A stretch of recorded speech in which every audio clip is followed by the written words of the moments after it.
BSP की इस चुनावी जनसभा में इकट्ठा हुए पार्टी के सभी छोटे बड़े पदाधिकारी एवं कार्यकर्तागण, आज आप लोग देश में व यहाँ आपके उत्तर प्रदेश स्टेट में भी लोकसभा के लिए हो रहे आम चुनाव में अपनी पार्टी के उम्मीदवारों के समर्थन में मुझे सुनने के लिए यहाँ इकट्ठा हुए हैं, तो उसके लिए मैं आप सभी लोगों का हार्दिक दिल से आभार प्रकट करती हूँ। वैसे आप लोगों को ये विदित है कि हमारी party Congress, BJP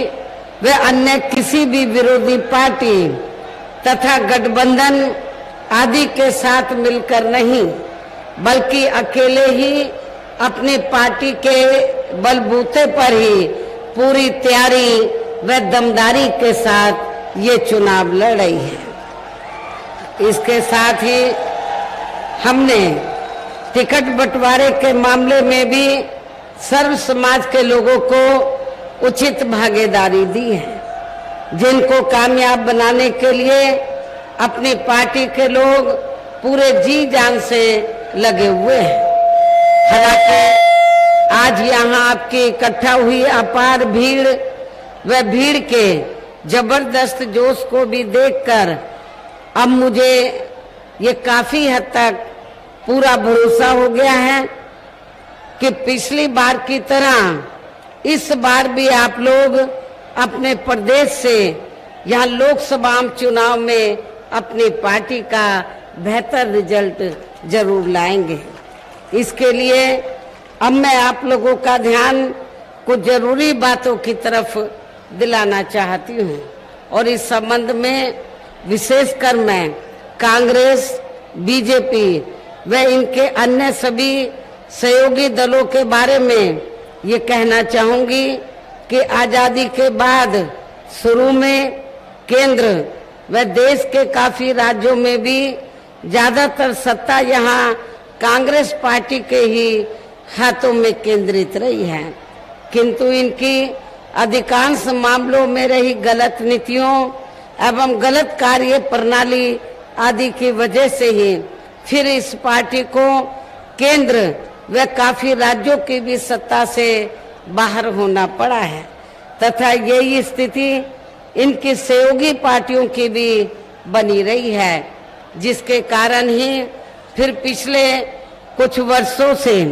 Bharatiya Janata party व इनके सहयोगी दल केंद्र एवं काफी राज्यों की भी सत्ता में काबिज हो गए हैं, लेकिन इनकी भी ज्यादातर रही जातिवादी, पूंजीवादी, संकीर्ण, सांप्रदायिक व द्वेषपूर्ण नीतियों एवं कार्य प्रणाली आदि से तथा इनकी कथनी व करनी में भी काफी अंतर होने की वजह से अब ऐसा लगता है कि इस बार ये पार्टी भी यानी कि भारतीय जनता पार्टी भी केंद्र की सत्ता में आसानी से वापस आने वाली नहीं है, बशर्ते यदि ये चुनाव इस बार फ्री एंड फेयर होता है तथा आम चर्चा के मुताबिक वोटिंग मशीनों में भी कोई गड़बड़ी आदि नहीं की जाती है। और वैसे भी इस बार चुनाव में इनकी कोई भी पुरानी व नई चल रही नाटकबाजी, जुमलेबाजी व गारंटी आदि काम में आने वाली नहीं है, क्योंकि अब देश की जनता काफी हद तक इस बात को समझ चुकी है कि इनकी पार्टी ने अब तक देश के विशेषकर गरीबों, कमजोर तबकों, मध्यम वर्गीय एवं अन्य मेहनतकश लोगों को जो इन्हें अच्छे दिन दिखाने के असंख्य प्रलोभन भरे वायदे किए हैं तथा अनेकों हवाई व कागजी गारंटी आदि भी दी है, तो उनका जमीनी हकीकत में अभी तक इन्होंने लगभग 1/4 हिस्सा भी कार्य पूरा नहीं किया है, बल्कि इसके स्थान पर इनका ज्यादातर समय व ताकत भी या इनके अपने चहेते रहे बड़े बड़े पूंजीपतियों एवं धन्ना सेठों को ही ज्यादा से ज्यादा माला माल व धनवान आदि बनाने में तथा उन्हें हर स्तर पर छूट देने व बचाने में ही लगी रही है, जिनके अधिकांश आर्थिक सहयोग से ही ये पार्टी व अन्य पार्टियां भी अपना संगठन चलाती हैं तथा चुनाव आदि भी लड़ाती हैं, जिसका काफी कुछ खुलासा बॉन्ड की आई रिपोर्ट से भी हो जाता है। आप लोगों को ये मालूम है कि अभी कुछ दिन पहले माननीय सुप्रीम कोर्ट में ये मामला आया था बॉन्ड का, तो जिसमें ये बॉन्ड की जो रिपोर्ट खोली गई, जब रिपोर्ट सामने आई प्रकाशित हुई तो उसमें ये उस रिपोर्ट से ये मालूम होता है कि कांग्रेस पार्टी, बीजेपी, अन्य सभी पार्टियों ने इस देश के बड़े बड़े पूंजीपतियों और धन्ना सेठों से चुनाव में, खासकर चुनाव में बॉन्ड के जरिए करोड़ों अरबों रुपया लिया है। लेकिन उस रिपोर्ट में आपने कहीं पर भी बहुजन समाज पार्टी का नाम आप लोगों ने नहीं देखा होगा, लिखा नहीं होगा रिपोर्ट के अंदर। बहुजन समाज पार्टी ने एक भी रुपया किसी भी बड़े पूंजीपति या धन्ना सेठ आदि से नहीं लिया है। और आप लोगों को ये मालूम है कि हमारी पार्टी जब से बनी है तब से लेके अब तक हमारी पार्टी तो देश के किसी भी छोटे या बड़े पूंजीपति या धन्ना सेठ से पार्टी के संगठन को चलाने व चुनाव आदि लड़ाने के लिए कोई पैसा नहीं लेती है, बल्कि हमारी पार्टी अपने कार्यकर्ताओं से ही तो उनकी आर्थिक मदद से ही थोड़ा थोड़ा धन इकट्ठा करके तो पार्टी के संगठन को चलाती है, अपने केंद्र कार्यालय को चलाती है, दफ्तरों को चलाती है। और जब चुनाव होता है तो चुनाव में भी हमारी पार्टी अपने कार्यकर्ताओं की आर्थिक मदद के साथ साथ अपने उम्मीदवारों से भी यही अपील करती है कि जब आप अपने चुनाव में इतना पैसा लगा रहे हैं तो थोड़ा पैसा तो मेरे चुनावी दौरे पर भी आप लोगों को मदद के तौर पर देना चाहिए। तो इसलिए कहने का तात्पर्य यह है कि हमारी पार्टी अपने कार्यकर्ताओं से विभिन्न रूपों में मेंबरशिप के जरिए, जन्मदिन के मौके पर तो जन्मदिन के जरिए तो थोड़ा थोड़ा धन इकट्ठा करके अपनी मूवमेंट को चलाती है, चुनाव आदि भी लड़ाती है। लेकिन दूसरी पार्टियों की तरह बड़े बड़े पूंजीपतियों और धन्ना सेठों से बॉन्ड आदि के जरिए पैसा नहीं लेती है, जो अब ये मामला माननीय सुप्रीम कोर्ट में चल रहा है, जिसमें बहुजन समाज पार्टी का नाम आप लोगों को कहीं भी सुनने के लिए नहीं मिलेगा। इसके साथ ही अब ऐसा लगता है कि कांग्रेस पार्टी की तरह ही बीजेपी ने भी केंद्र की तमाम सरकारी जांच एजेंसियों का ज्यादातर राजनीतिकरण ही कर दिया है। इसके अलावा देश के किसान वर्ग भी वर्तमान बीजेपी की सरकार में शुरू से ही अपनी विभिन्न समस्याओं को लेकर काफी ज्यादा दुखी व परेशान रहे हैं और अभी भी हैं। जबकि यूपी में 4 बार हमारी पार्टी की रही सरकार ने इनके हितों का भी हर स्तर पर विशेष ध्यान रखा है। आप लोगों को ये मालूम है कि जब भी बीएसपी के नेतृत्व में यूपी की सरकार रही है तो हमारी पार्टी की सरकार ने तो किसानों को खेती करने के लिए समय से सस्ते साधन उपलब्ध कराए हैं और उनकी फसल का भी उचित दाम हमारी सरकार ने दिया। इतना ही नहीं बल्कि केंद्र में पूर्व की रही कांग्रेसी सरकार की तरह ही वर्तमान भाजपा सरकार में भी इनकी जातिवादी, हीन, सांप्रदायिक एवं पूंजीवादी सोच व नीतियों के चलते ही पूरे देश में सर्व समाज में से खासकर गरीबों, दलितों, आदिवासियों, पिछड़े वर्गों, मुस्लिम एवं अन्य धार्मिक अल्पसंख्यक समाज के लोगों का भी पूर्ण रूप से विकास व उत्थान आदि नहीं हो सका है। और इस संदर्भ में वैसे आप लोगों को ये मालूम है कि पूरे देश में यहाँ दलितों, आदिवासियों एवं अन्य पिछड़े वर्गों का सरकारी नौकरियों में वर्षों से अधूरा पड़ा आरक्षण का कोटा भी अभी तक पूरा नहीं भरा गया है। विशेषकर एससी व एसटी वर्गों के सरकारी कर्मचारियों का पदोन्नति में आरक्षण भी अब काफी हद तक प्रभावहीन ही बना दिया गया है। और आप लोगों को ये भी मालूम है कि जब यूपी में समाजवादी पार्टी की सरकार थी तो समाजवादी पार्टी की सरकार ने एससी एसटी वर्गों के सरकारी कर्मचारियों का पदोन्नति में आरक्षण ही खत्म कर दिया था। सपा सरकार ने, श्री अखिलेश यादव ने तो ये पदोन्नति में आरक्षण ही खत्म कर दिया था। और इतना ही नहीं, जब इसको प्रभावी बनाने के लिए इसको जो निष्प्रभावी हो गया था, इसको प्रभावी बनाने के लिए जब ये मामला पार्लियामेंट में लाया गया, हमारी पार्टी के काफी संघर्ष के बाद इसको लेकर संशोधन विधेयक आया। लेकिन उस समय कांग्रेस सत्ता में थी तो कांग्रेस पार्टी और बीजेपी ने अंदरूनी मिली भगत के तहत समाजवादी पार्टी को आगे करके और अन्य विरोधी पार्टियों को आगे करके तो इस बिल को पास नहीं होने दिया। और समाजवादी पार्टी के सांसदों ने तो, एमपीज ने तो इस विधेयक को ही संसद के अंदर फाड़ दिया था। जो आज दलितों का वोट लेने की बात करते हैं, क्या उनको आपको दलितों का वोट देना चाहिए?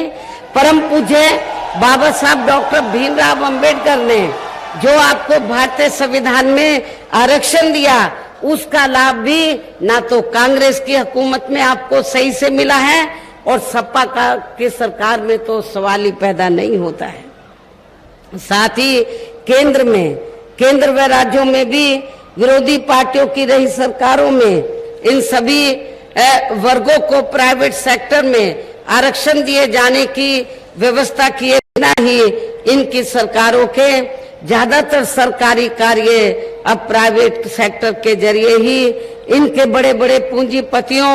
व धन्ना सेठों आदि को ही दिए जाने के कारण अब इनको पूरे देश में आरक्षण का बहुत कम ही लाभ मिल पा रहा है। इसी प्रकार इनका अन्य और मामलों में भी शोषण व उत्पीड़न आदि होना अभी तक भी बंद नहीं हुआ है। इसके साथ साथ मुस्लिम व अन्य धार्मिक अल्पसंख्यक समाज के लोगों की भी हालत हर स्तर पर यहाँ काफी ज्यादा खराब व दयनीय ही बनी हुई है, जिसका काफी कुछ खुलासा सच्चर कमेटी की रिपोर्ट में भी किया गया है। इतना ही नहीं बल्कि पिछले कुछ वर्षों से केंद्र व अधिकांश राज्यों में भी बीजेपी व आरएसएस की सरकारों के चलते हुए अब इनका विकास व उत्थान आदि होना भी काफी हद तक बंद सही हो गया है। आए दिन इन पर खासकर हिंदुत्व की आड़ में हो रही जुल्म जाति भी यहाँ काफी ज्यादा चरम सीमा पर पहुंच चुकी है। इनके साथ साथ अपर कास्ट समाज में से विशेषकर गरीब लोगों की भी हालत हमें कोई खास अच्छी नजर नहीं आती है। और यहाँ मैं अपर कास्ट समाज में से खासकर ब्राह्मण समाज के लोगों को ये कहना चाहती हूँ, चाहे यूपी में समाजवादी पार्टी सत्ता में रही हो या वर्तमान में भारतीय जनता पार्टी की सरकार चल रही है, इन दोनों हुकूमतों में तो अपर कास्ट समाज में से ब्राह्मण समाज का बड़े पैमाने पर शोषण किया गया है। आपके कानपुर मंडल में तो इनके साथ काफी जुल्म जाति की गई है। सपा सरकार में ऐसे अनेकों एग्जाम्पल आपको मिलेंगे जो आपके कन्नौज जिले के अंदर जो ब्राह्मण समाज के लोग थे उनके साथ बड़े पैमाने पर जुल्म जाति हुई है। अभी भी जुल्म जाति होनी बंद नहीं हुई है। इनकी गलत कृषि नीतियों के कारण किसान वर्ग भी आए दिन आंदोलित बना रहता है। साथ ही इनकी गलत आर्थिक नीतियों की वजह से देश की अर्थव्यवस्था पर दुखी व परेशान हैं और अब केंद्र में पूर्व की रही सरकारों की तरह ही वर्तमान भाजपा सरकार में भी यहाँ पूरे देश में गरीबी, बेरोजगारी एवं महंगाई आदि भी लगातार काफी ज्यादा बढ़ रही है। देश में हर स्तर पर फैला भ्रष्टाचार भी अभी तक खत्म नहीं हुआ है। साथ ही अपने देश की सीमाएं भी अभी तक पूरे तौर से सुरक्षित नहीं है। ये भी यहाँ बड़े चिंता की बात है। ऐसे में अब आप लोगों को देश में हो रहे लोकसभा चुनाव में कांग्रेस, बीजेपी व इनकी सहयोगी पार्टियों को भी केंद्र की सत्ता में आने से जरूर रोकना है। जिनकी गलत नीतियों व गलत कार्य प्रणाली आदि को आप लोग काफी हद तक आजमा भी चुके हैं। ऐसी स्थिति में अब ये विरोधी पार्टियां इस चुनाव में भी किस्म किस्म के साम, दाम, दंड भेद आदि अनेकों हथकंडे इस्तेमाल करके केंद्र की सत्ता में आने की भी पूरी कोशिश में लगे हैं, जिनसे अपनी पार्टी के लोगों को हर स्तर पर काफी ज्यादा सावधान रहना है। और इस मामले में विरोधी पार्टियां अपने अपने पक्ष में हवा बनाने के लिए खासकर मीडिया, ओपिनियन पोल व सर्वे आदि का जो बड़े पैमाने पर इस्तेमाल कर रही है, तो उससे भी अपनी पार्टी के लोगों को बिल्कुल भी गुमराह नहीं होना है। इसके साथ ही विरोधी पार्टियों के विभिन्न रूपों में जारी किए गए इनके हवाई व प्रलोभन भरे चुनावी घोषणा पत्रों एवं वायदों आदि के बहकावे में भी अपनी पार्टी के लोगों को कतई भी नहीं आना है, जिन्हें ये पार्टियां चुनाव खत्म होने के बाद ज्यादातर अमल में नहीं लाती हैं और अब जिन पर से देश की जनता का अधिकांश विश्वास ही उठ गया है। यही खास वजह है कि हमारी पार्टी किसी भी चुनाव में अपनी पार्टी का कोई भी चुनावी घोषणा पत्र आदि जारी नहीं करती है। वैसे भी हमारी पार्टी किसी भी मामले में कहने में बहुत कम बल्कि कार्य करके दिखाने में ही ज्यादा विश्वास रखती है। और इस बात का सबसे बड़ा सबूत यह है कि उत्तर प्रदेश में 4 बार हमारी पार्टी के नेतृत्व में रही सरकार ने चुनाव में अपनी पार्टी के बिना कोई जारी किए गए चुनावी घोषणा पत्र के ही प्रदेश व आम जनहित में काफी ऐतिहासिक कार्य करके दिखाए हैं, जिनकी अब देश में अधिकांश पार्टियों की सरकारें काफी नकल भी कर रही हैं। जबकि इस मामले में हमारी पार्टी का ये कहना है कि यदि इन पार्टियों के स्थान पर केंद्र में हमें अपनी पार्टी की सरकार बनाने का मौका मिलता है, तो तब फिर हमारी पार्टी की बनी सरकार केंद्र में यहाँ अब तक की रही सभी विरोधी पार्टियों की सरकारों की तरह केवल हवाई व कागजी कार्य आदि नहीं करेगी, बल्कि उत्तर प्रदेश की तरह ही जमीनी हकीकत में ठोस कार्य करके दिखाएगी। और इस संदर्भ में खासकर मैं ये कहना चाहूंगी कि केंद्र द्वारा देश में पिछले कुछ समय से अति गरीब परिवारों को अस्थायी तौर पर फ्री में जो थोड़ी सी खाद्य सामग्री दी जा रही है, राशन आदि दिया जा रहा है, तो उससे इनका स्थायी तौर पर भला होने वाला नहीं है। इनसे जो गरीब लोग हैं इनका परमानेंट स्थायी तौर पर इनका भला होने वाला नहीं है। और इतना ही नहीं, इसके एवज में, इसके बदले में ये जो इनको फ्री में राशन दिया जाता है, जो कुछ समय से दिया जा रहा है, तो इसके एवज में तो जब चुनाव होता है, चाहे यूपी में असेंबली का चुनाव हुआ हो और अब पार्लियामेंट का, तो पूरे देश के अंदर भारतीय जनता पार्टी व आरएसएस के लोग तो गांव-गांव में जाकर ये प्रचार करते हैं। जो गरीब लोग हैं उनके बीच में जाते हैं और उनको ये कहते हैं कि देखो, भारतीय जनता पार्टी की सरकार ने और श्री नरेंद्र मोदी जी ने आपको फ्री में राशन दिया है, आपने बीजेपी और श्री नरेंद्र मोदी का नमक खाया है, इसको आपको जरूर अदा करना चाहिए। इसके एवज में आपको बीजेपी को वोट देना चाहिए। लेकिन आप लोगों को बीजेपी और आरएसएस के इस किस्म के बहकावे में नहीं आना है, क्योंकि आप लोगों को भारतीय जनता पार्टी की सरकार जो फ्री में जो थोड़ा राशन देती है, तो भारतीय जनता पार्टी या श्री नरेंद्र मोदी जी अपने जेब से नहीं देते हैं, बल्कि देश की जनता जो टैक्स देती है,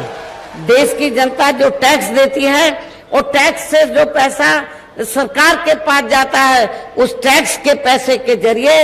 आपको ये फ्री में राशन दिया जाता है। ये मेहरबानी बीजेपी व आरएसएस की नहीं है। और वैसे भी इनकी ये जटिल समस्या, जो गरीब लोगों की जो जटिल समस्या है, देश में हर हाथ को काम देने से केवल दूर हो सकती है, जिसकी तरफ हमारी पार्टी की बनी सरकार विशेष ध्यान देगी। साथ ही देश में पिछले काफी वर्षों से आए दिन बढ़ रही गरीबी, बेरोजगारी व महंगाई आदि से भी जनता बहुत ज्यादा दुखी व परेशान है, जिसे भी आर्थिक नीतियों में तब्दीली करके जरूर दूर किया जाएगा। खासकर हिंदुत्व की आड़ में पिछले कुछ वर्षों से विशेषकर मुस्लिम समाज के लोगों का द्वेष की भावना से जो इनका काफी ज्यादा शोषण व उत्पीड़न आदि किया जा रहा है, तो इसे भी जरूर रोका जाएगा। और ये सब हमने अपनी यूपी की रही सरकार में करके भी दिखाया है। आप लोगों को मालूम है, मेरी चारों हुकूमतों में उत्तर प्रदेश के अंदर हमारी पार्टी की सरकार ने कोई भी हिंदू मुस्लिम दंगा फिसाद नहीं होने दिया। सबके जान माल व मजहब की पूरी ईमानदारी व निष्ठा से हमने हिफाजत की है। ये भी आप लोगों को मालूम है, और इसका आगे भी ध्यान रखा जाएगा। इसके अलावा हमने यूपी में सर्व समाज में से गरीब एवं बेरोजगार लोगों को बेरोजगारी भत्ता आदि न देकर उन्हें बड़ी तादाद में रोटी रोजी के साधन भी उपलब्ध कराए हैं। जो अब ये कार्य भी अधिकांश ठंडे ही पड़े हैं, जिनको फिर केंद्र में सरकार बनने पर प्राथमिकता दी जाएगी। कहने का तात्पर्य ये है कि देश में इस समय हो रहे लोकसभा चुनाव में विरोधी पार्टियों के जारी किए गए इनके हवाई व प्रलोभन भरे चुनावी घोषणा पत्रों आदि के बहकावे में अब यहाँ खासकर देश के अति गरीबों, मजदूरों, बेरोजगारों एवं अन्य मेहनतकश लोगों को बिल्कुल भी नहीं आना है। और अब इन्हें ऐसी सभी विरोधी पार्टियों को हर हालत में केंद्र की सत्ता में आने से जरूर रोकना है, जिनकी कथनी व करनी में काफी अंतर रहा है तथा जिन्हें ये लोग बरसों से काफी आजमा भी चुके हैं। ऐसे में अब मेरा यही कहना है कि आप लोगों को अपने खुद के वे अपने प्रदेश, क्षेत्र एवं देश के भी हित में अपने वोटों को यहाँ कांग्रेस, बीजेपी व अन्य विरोधी पार्टियों को न देकर केवल अपनी एकमात्र हितैषी पार्टी बहुजन समाज पार्टी को ही देना है। जो ये पार्टी उत्तर प्रदेश की तरह ही केंद्र में भी अपनी पार्टी की सरकार बनने पर फिर पूरे देश में यहाँ अपनी पार्टी की सर्वजन हिताय व सर्वजन सुखाय की नीतियों पर आधारित ही सरकार चलाएगी। इसके साथ साथ केंद्र से जुड़े आपके क्षेत्र की, केंद्र से जुड़ी आपके क्षेत्र की जो भी यहाँ स्थानीय समस्याएं होंगी, तो उन्हें भी फिर दूर करने का हर संभव पूरा प्रयास किया जाएगा। वैसे आप लोगों को ये मालूम है, चाहे आपका फर्रुखाबाद जिला है या कन्नौज है या इटावा है या औरैया जिला है, जब जब मेरे नेतृत्व में सरकार बनी है तो हमने इन चारों जिलों के विकास व उत्थान का विशेष ध्यान रखा है। काफी हमने डेवलपमेंट के कार्य इधर करके दिखाए हैं। साथ ही यहाँ गरीबों, मजदूरों, बेरोजगारों, कर्मचारियों, किसानों, छोटे व्यापारियों एवं अन्य मेहनतकश लोगों के हितों का भी विशेष ध्यान रखा जाएगा। सर्व समाज में से खासकर दलितों, आदिवासियों, पिछड़े वर्गों, मुस्लिम व अन्य धार्मिक अल्पसंख्यक समाज के लोगों के साथ साथ सर्व समाज में से जो गरीब लोग हैं, बेरोजगार लोग हैं, उनके हितों का, उनके विकास व उत्थान के साथ साथ हर स्तर पर इनकी सुरक्षा आदि के लिए भी सख्त कदम उठाए जाएंगे। और तभी फिर यहाँ वास्तव में अपने देश के महान संतों, गुरुओं व महापुरुषों में भी विशेषकर महात्मा ज्योतिराव फूले, श्री छत्रपति शाहू जी महाराज, श्री नारायण गुरु, बाबा साहब डॉक्टर भीमराव अंबेडकर एवं मान्यवर श्री कांशीराम जी आदि का अधूरा राज सपना जरूर साकार हो सकता है, जिनको यूपी में हमारी पार्टी की रही सरकार द्वारा हर स्तर पर पूरा आदर सम्मान दिया है। लेकिन ये सम्मान विरोधी पार्टियों को के गले के नीचे से नहीं उतरा, उनको ये पचा नहीं, हजम नहीं हुआ। और खासकर समाजवादी पार्टी को तो ये बिल्कुल भी नहीं हजम हुआ, बिल्कुल नहीं भाया। और समाजवादी पार्टी की सरकार ने, श्री अखिलेश यादव की सरकार ने क्या किया कि जिन संतों, गुरुओं और महापुरुषों के नाम से जो दबे कुचले समाज में संत, गुरु और महापुरुष पैदा हुए, उनके नाम से जो जिले रखे हमने, जो पार्क आदि बनाए या फिर संस्थानों के नाम रखे, तो उनमें से काफी संस्थानों के नाम, जिलों के नाम इन्होंने बदल दिए। ज्यादा आपको बनारस में से हमने भदोई जिला बनाया, भदोई जिले का नाम हमने संत रविदास जी के नाम से रखा, उसको भी अखिलेश यादव की सरकार ने बदल दिया था। इतनी नफरत वो दलित, शोषित व पिछड़े वर्ग में जो संत, गुरु, महापुरुष हुए हैं, तो उनसे वो नफरत करता है। तो उनको किसने हक दिया है, उनको क्या अधिकार है कि दलित शोषितों से कहे कि आप समाजवादी पार्टी को वोट दे दो? ऐसी पार्टी को आपको वोट नहीं देना है, ऐसी पार्टी को आपको माफ नहीं करना है। इन्हीं खास बातों के साथ ही अब मेरा देश वे आपके स्टेट के भी हित में यही कहना है कि हमारी पार्टी ने यहाँ जिनको भी लोकसभा के लिए चुनाव के मैदान में उतारा है, जो आपके सामने